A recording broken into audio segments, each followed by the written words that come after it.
Convido os irmãos a abrirem suas Bíblias em Filipenses, capítulo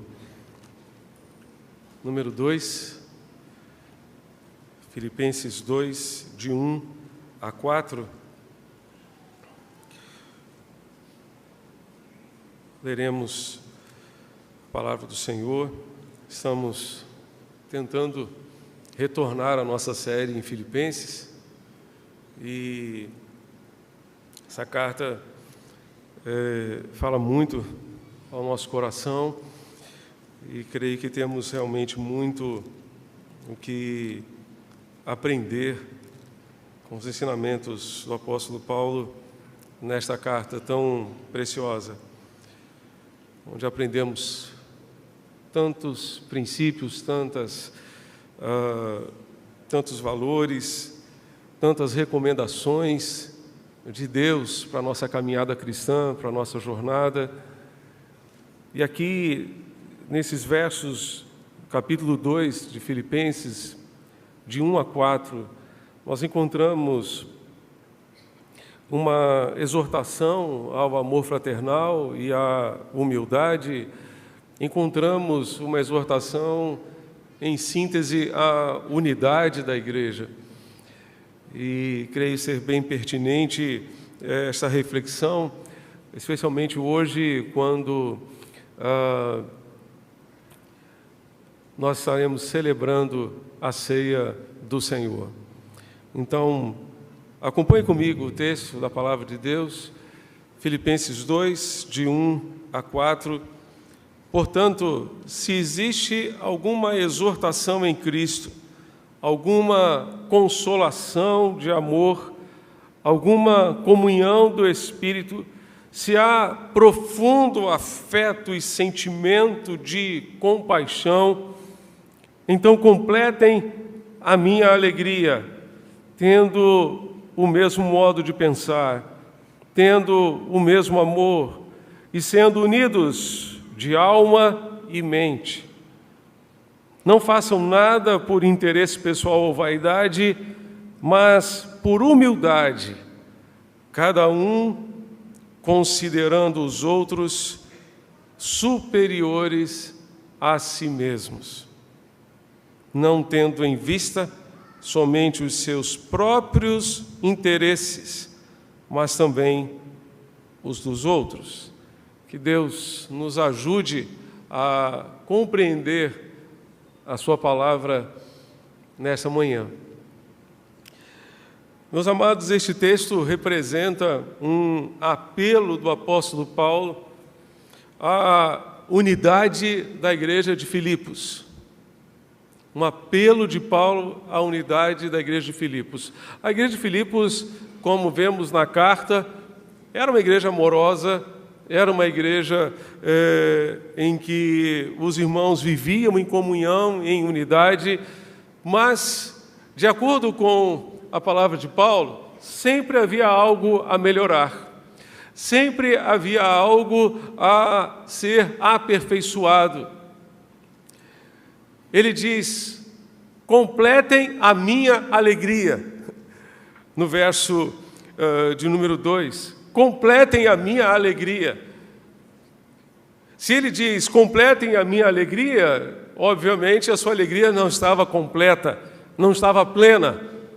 Por exemplo, no capítulo 4, verso 2, ele manda uma recomendação direta a duas irmãs da igreja, Evódia e Síntique.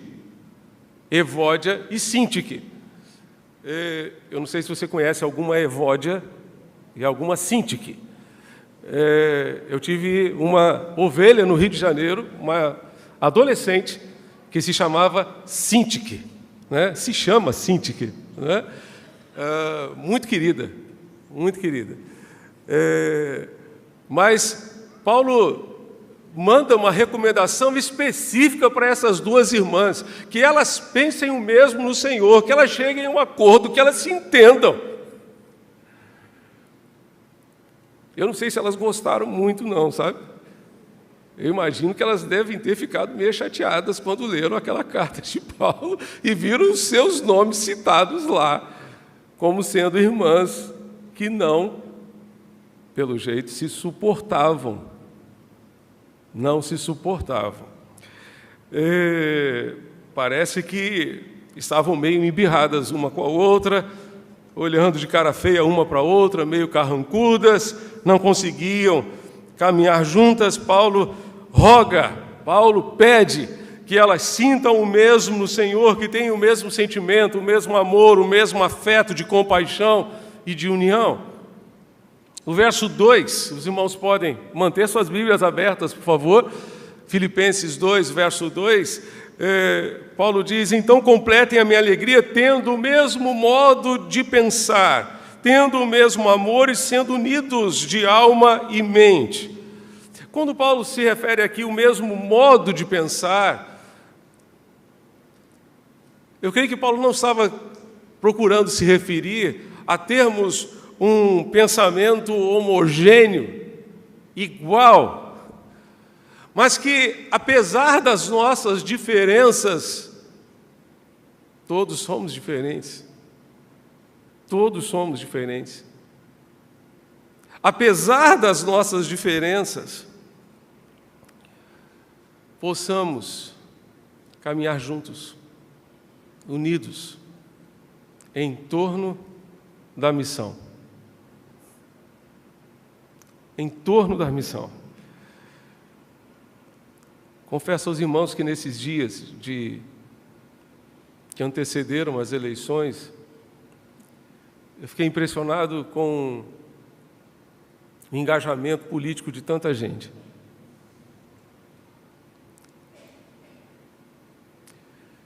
E lamento muito que não tenha visto tanto engajamento evangelístico de tanta gente.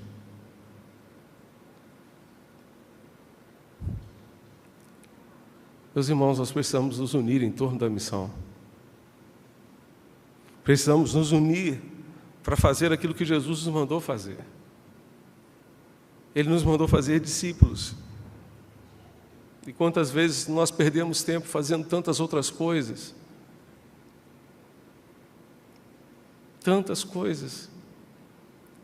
E nos esquecemos, somos negligentes exatamente naquilo que o Senhor Jesus nos mandou fazer. Nos mandou fazer. Precisamos nos unir em torno da missão. Algum tempo atrás, alguns anos atrás, surgiu no ambiente empresarial um conceito muito interessante, conhecido por qualidade total.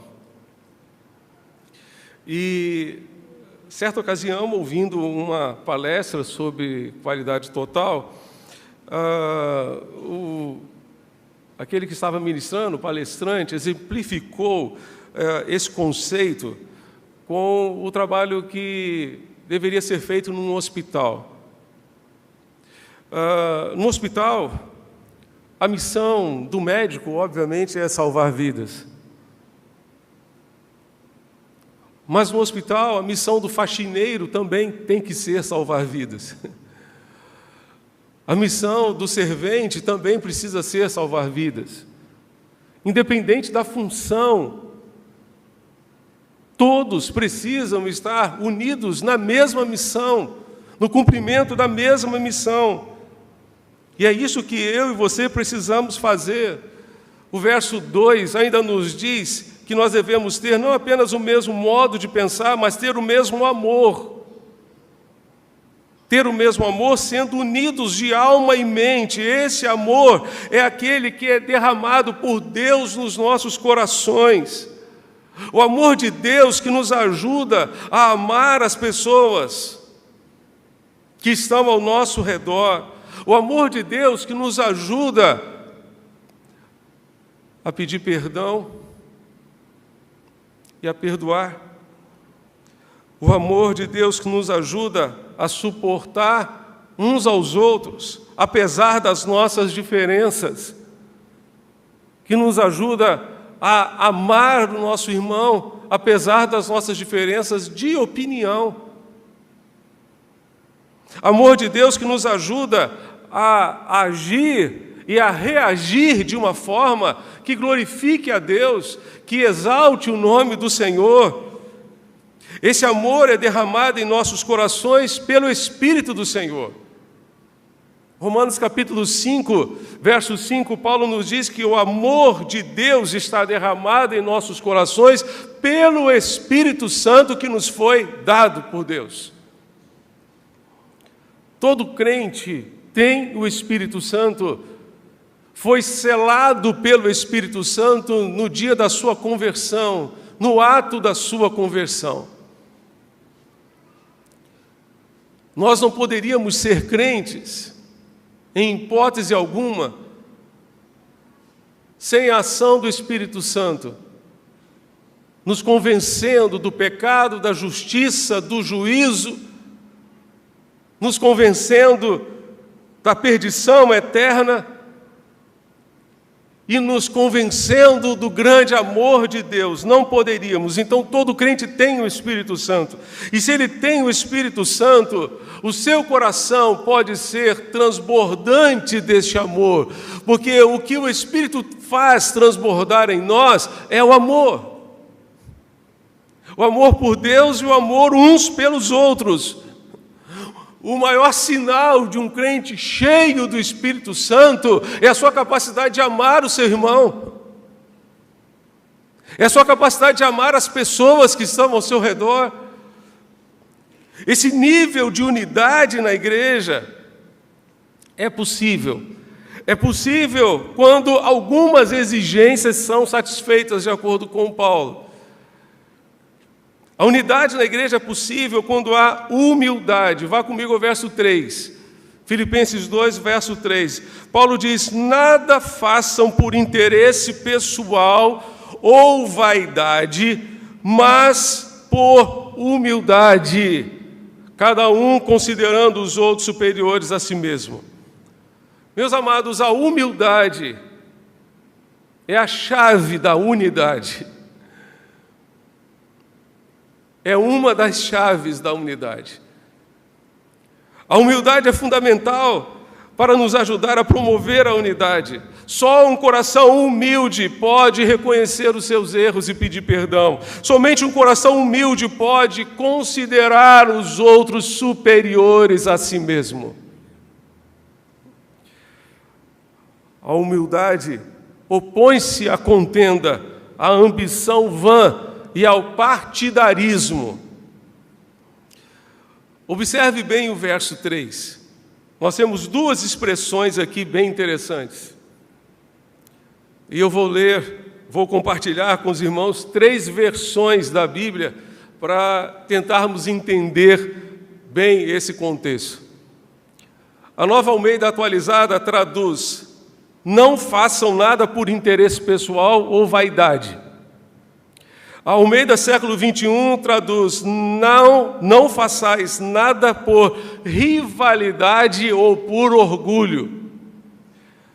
A antiga Almeida Revista e Atualizada traduz da seguinte maneira: nada façais por partidarismo ou vanglória, mas por humildade, considerando cada um os outros superiores a si mesmos.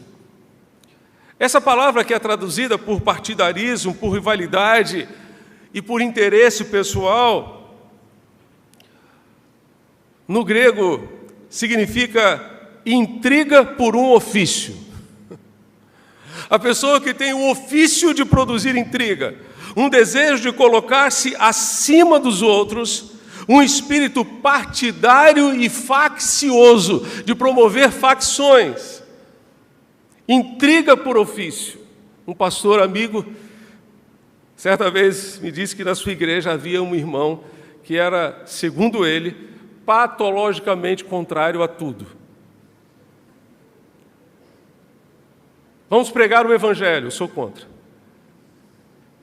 Qualquer coisa que você viesse a propor, eu sou contra. Ele era patologicamente, ele tinha a intriga por ofício. O ofício dele era ser intrigueiro, era promover intriga. Parece que é isso que Paulo está dizendo aqui. E essa mesma palavra aparece em Tiago, capítulo 3. E aí eu vou pedir que você abra a sua Bíblia.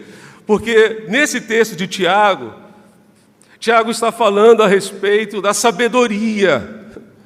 E como nós precisamos de sabedoria para promover a unidade. No verso 14, ele fala sobre esse sentimento faccioso. Tiago 3, verso 14, mas nós vamos ler do verso 13 ao verso 18. Acompanhe comigo, Tiago 3, de 13 a 18. Quem dentre vós é sábio e inteligente? Ou seja, quem acha que é sábio e inteligente?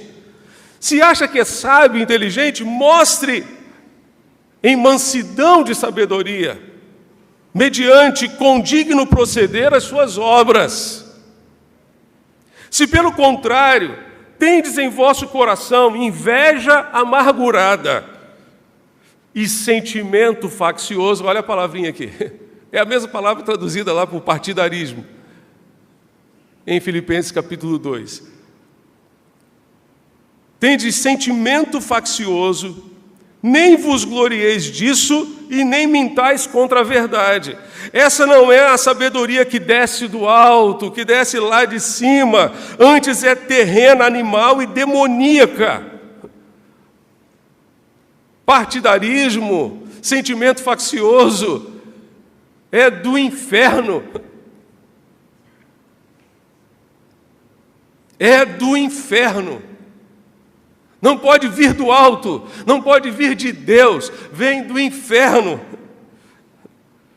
Onde há inveja e sentimento faccioso, aí há confusão e toda espécie de coisas ruins. E aí ele faz um contraste com a sabedoria que vem do alto, que não é aquela terrena, animal e demoníaca, diabólica. A sabedoria que vem do alto, verso 17, é primeiramente pura, depois pacífica, ela promove a paz. É indulgente, tratável, sabe tratar os outros, plena de misericórdia. Plena de misericórdia por quê? Porque Tiago também vai nos dizer que o juízo será sem misericórdia para quem não usou de misericórdia. A misericórdia triunfa sobre o juízo, mas o juízo será sem misericórdia para aquele que não tratou o próximo com misericórdia. A sabedoria que vem do alto é plena de misericórdia, é de bons frutos, imparcial e sem falsidade, sem fingimento. Ora, é em paz que se semeia o fruto da justiça para os que promovem a paz. Sentimento faccioso não vem de Deus. Mas o texto continua dizendo que há uma outra palavra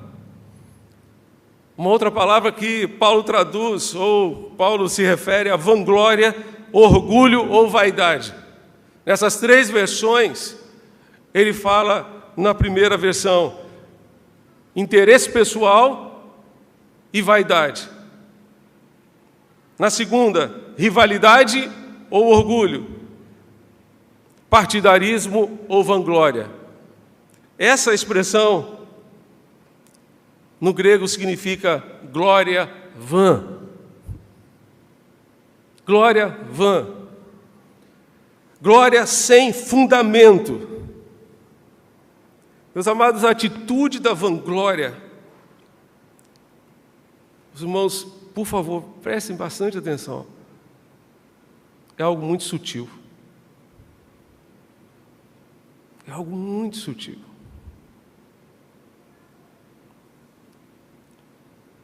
Que exige de mim, de você, de cada um de nós, um exame constante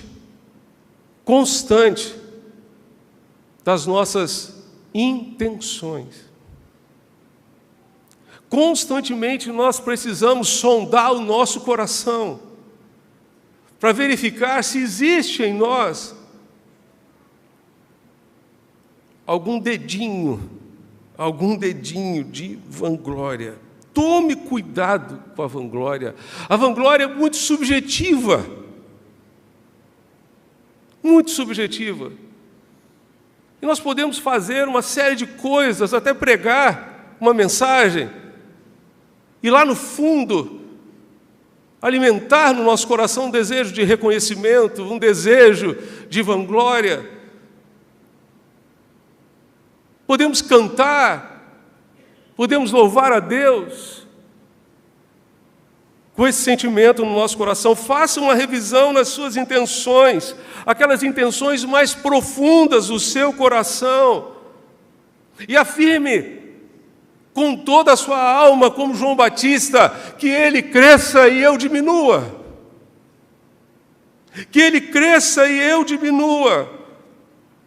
Quando a nossa intenção não é a glória de Deus, damos lugar ao orgulho, damos lugar à vaidade. Salomão já dizia que tudo é vaidade, tudo não passa de vaidade. Damos lugar ao orgulho, damos lugar à soberba, e a Bíblia nos garante que Deus resiste, Deus se opõe aos soberbos, Deus se opõe aos orgulhosos, dá, porém, graça aos humildes. Jesus disse que todo aquele que a si mesmo se exaltar será humilhado, mas o que a si mesmo se humilhar será exaltado. O remédio contra a vanglória, contra a contenda, contra ciúmes, até mesmo dentro da igreja, está na disposição de considerar os outros superiores a nós mesmos. Só a humildade pode nos ajudar a fazer isso. Só a humildade pode nos capacitar a considerar os outros superiores a nós mesmos. Verso 3, volte comigo a Filipenses 2, verso 3. Nada façam por interesse pessoal, visando o seu interesse pessoal, a sua promoção pessoal, ou vaidade, ou vanglória, mas por humildade, cada um considerando os outros superiores a si mesmo. Nós vivemos numa sociedade que nos ensina exatamente o contrário do que Paulo está nos ensinando aqui. Nós vivemos numa sociedade em que aprendemos desde cedo a ter o nariz empinado, a nos considerarmos superiores aos outros, a olharmos todos os outros por cima e nunca por baixo.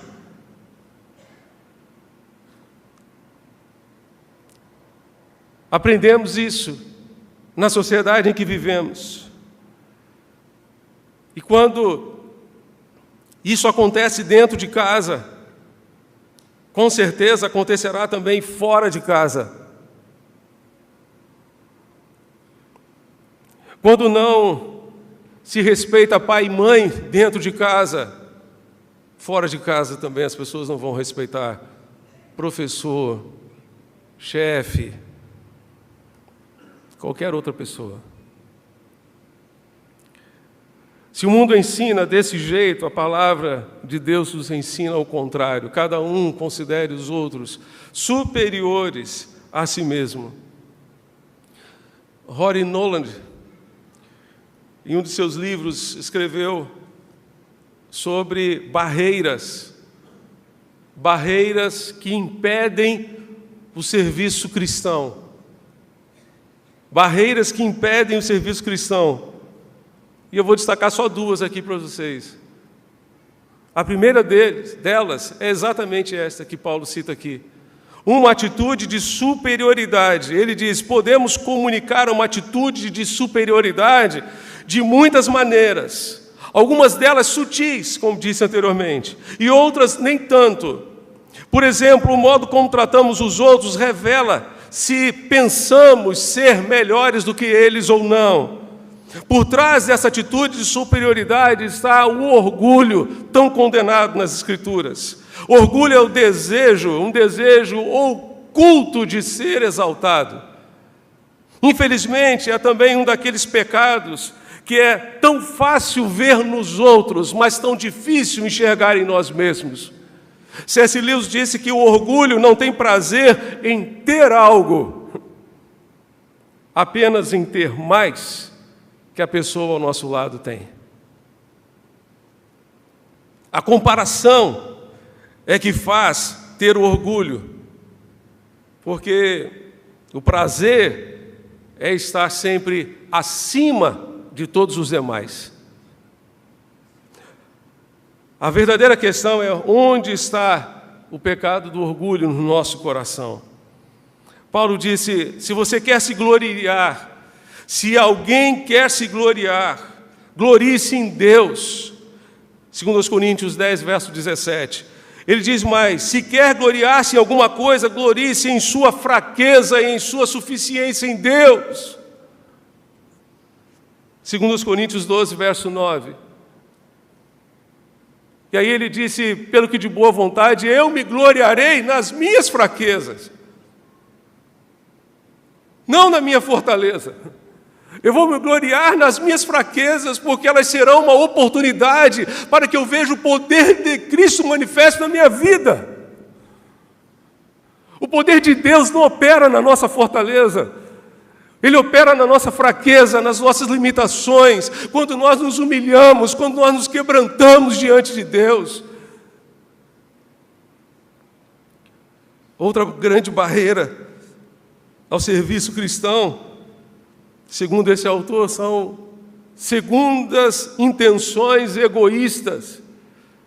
Precisamos olhar para o íntimo do nosso coração e ficarmos com os olhos atentos às nossas motivações. Por quê? Porque o coração é enganoso e incurável, mais do que todas as coisas. Quem pode conhecê-lo? Disse Jeremias 17, verso 9.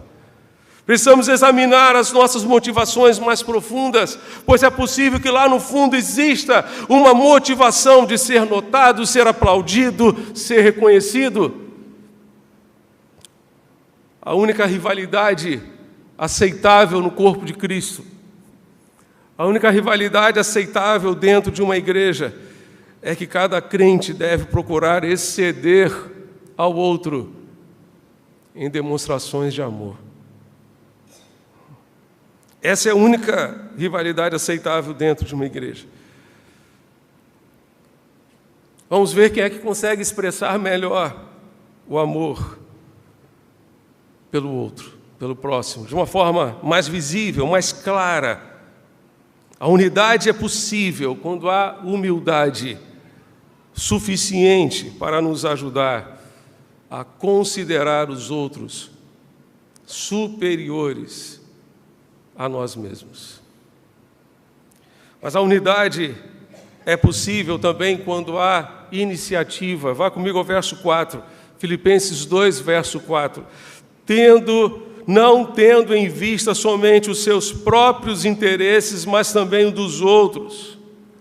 A unidade é possível quando nós não pensamos apenas em nós mesmos, mas nos importamos com o outro.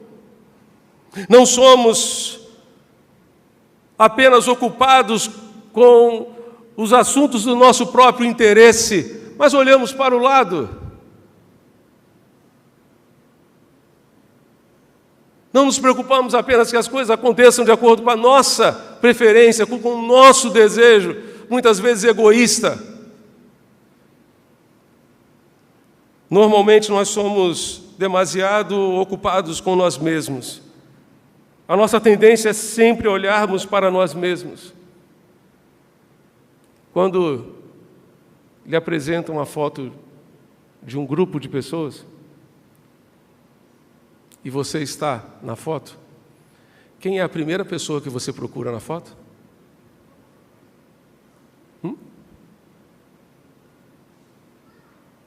Provavelmente é você mesmo.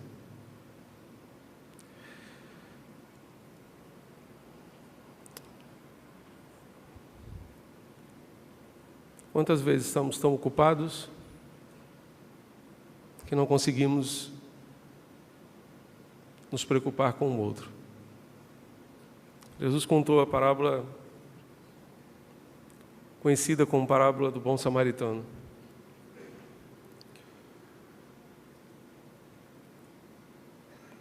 Três homens passavam por uma estrada muito perigosa. Havia um homem caído à beira da estrada, que havia sido alvo de assaltantes. Estava ferido, muito ferido. O primeiro a passar foi um sacerdote.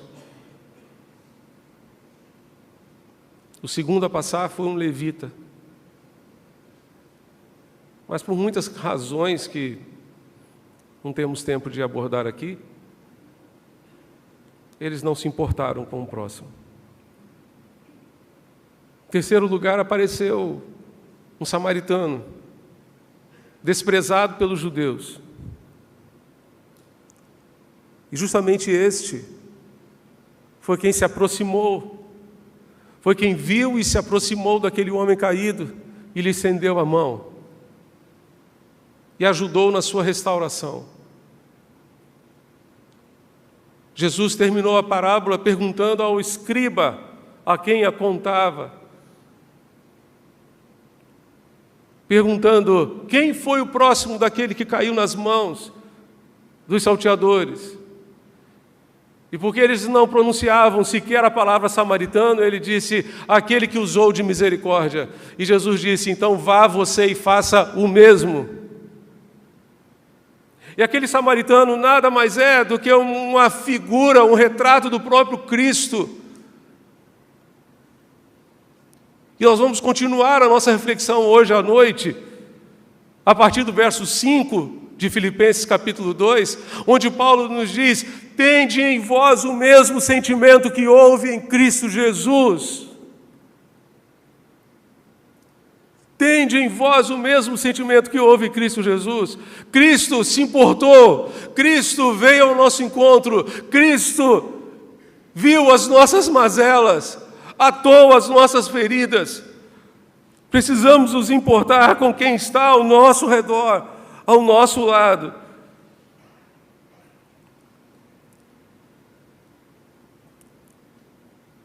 Você já se preocupou em conhecer as pessoas da igreja? Ou você gostaria apenas que as pessoas conhecessem você? Eu queria deixar um desafio para você hoje. Eu disse que a unidade, de acordo com o texto, a unidade depende da nossa iniciativa. Estabeleça como alvo conhecer uma pessoa nova em cada culto. Temos muitas pessoas novas na igreja hoje. Talvez você não conheça.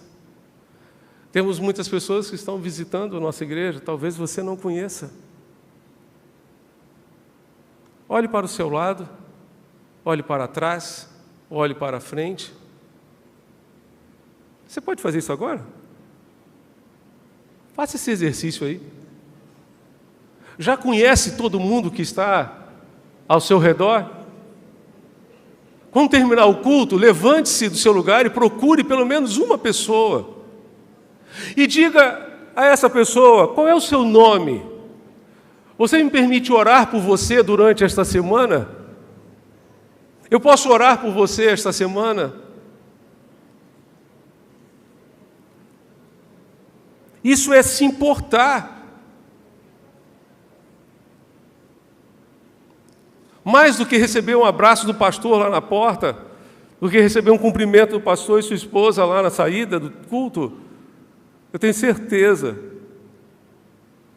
que as pessoas que chegam à nossa igreja vão ficar muito felizes em perceber um ambiente acolhedor no nosso meio. Mas isso não depende simplesmente do outro. Isso depende de mim, de você, de cada um de nós. Enquanto nós ficarmos esperando apenas o outro, a gente não vai conseguir. A gente não vai conseguir.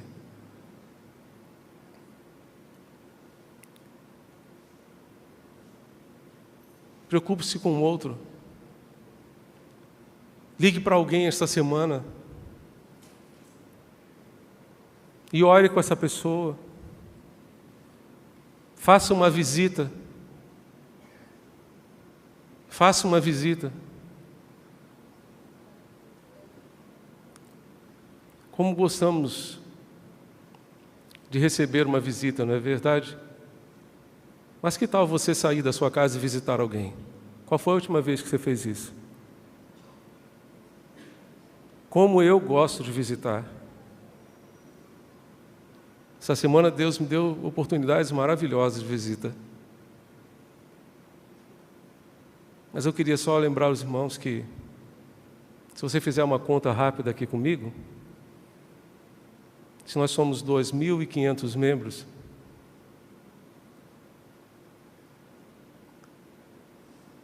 e se Deus me ajudar a visitar pelo menos 10 pessoas por semana, e o ano tem 50 semanas, eu vou levar 5 anos para visitar uma vez cada membro da igreja.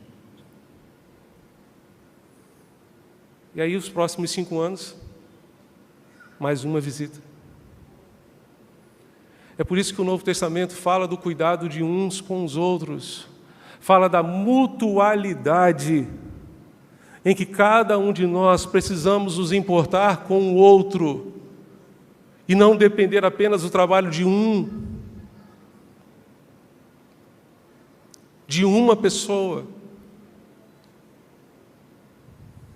Deus quer usar você. Como nós vivemos hoje, amados, um cristianismo de recebimento.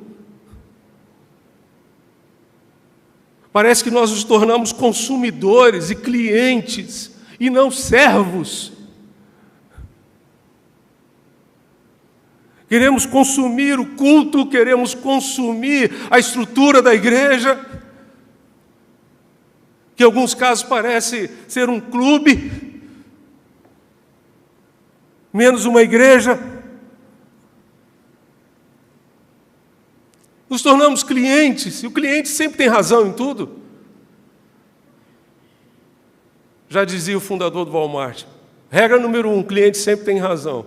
Regra número 2, se o cliente não tiver razão, volte à regra número 1. Ele sempre tem razão.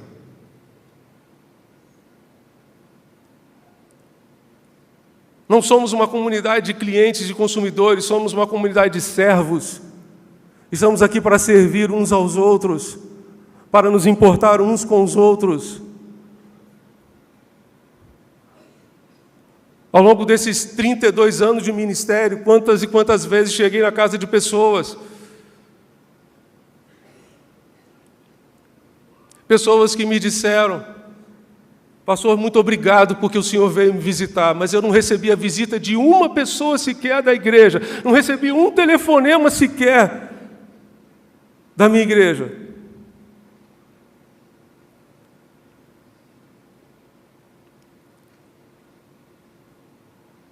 Já faz uns 2 anos, no auge da pandemia,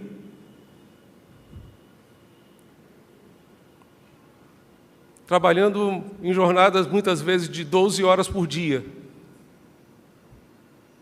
e entrando em contato com membros da nossa igreja, eu encontrei uma irmã que fazia aniversário naquele dia. Ela me disse, pastor, como foi que o senhor me encontrou? Eu liguei para esse número aqui. Eu estou surpresa, porque tem 17 anos que eu não vou à igreja.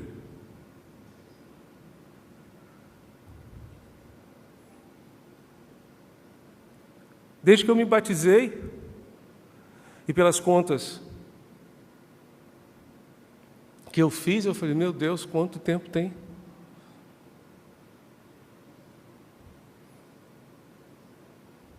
Uma outra me disse, pastor, a última vez que eu fui lá na igreja, tinha um processo lá para escolher um novo pastor, o que deu naquilo? Eu falei, pois é, eu sou o pastor.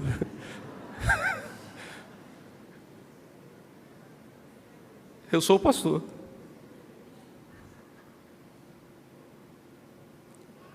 Nós precisamos nos unir, irmãos, no sentido de cuidar uns dos outros. Precisamos de humildade mas precisamos de iniciativa. Você precisa sair da sua zona de conforto. Você precisa sair da sua inércia e ajudar a sua igreja a ser igreja. Não a ser um clube, não a ser uma confraria, mas ser igreja.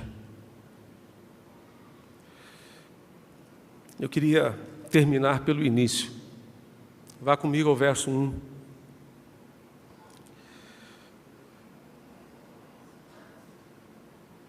O verso 1 nos diz: se existe alguma exortação em Cristo, se existe alguma consolação de amor, alguma comunhão do Espírito, se há profundo afeto de sentimento e compaixão. Na verdade, essa expressão se, que é uma conjunção condicional, ela aponta para uma condição, mas na verdade, o que Paulo está dizendo aqui é o seguinte: visto que há uma exortação em Cristo, visto que há uma consolação de amor, visto que há uma comunhão do Espírito, completem a minha alegria. Completem a minha alegria, não deixem faltar nada à minha alegria. Tenham o mesmo modo de pensar, estejam unidos no mesmo propósito, com o mesmo amor, com humildade, nada façam por vaidade, por orgulho, por rivalidade, por partidarismo, mas considerem os outros superiores a vocês mesmos. Não vivam por interesse próprio, tendo em vista que existe uma exortação em Cristo, uma consolação do amor de Deus e uma comunhão produzida pelo Espírito de Deus. Vivam desse jeito. Inspirados no Deus triuno, na exortação que temos no Filho de Deus, inspirados na consolação que temos no amor de Deus, inspirados na comunhão que temos no Espírito de Deus. Vivamos desta forma que as Escrituras nos ensinam.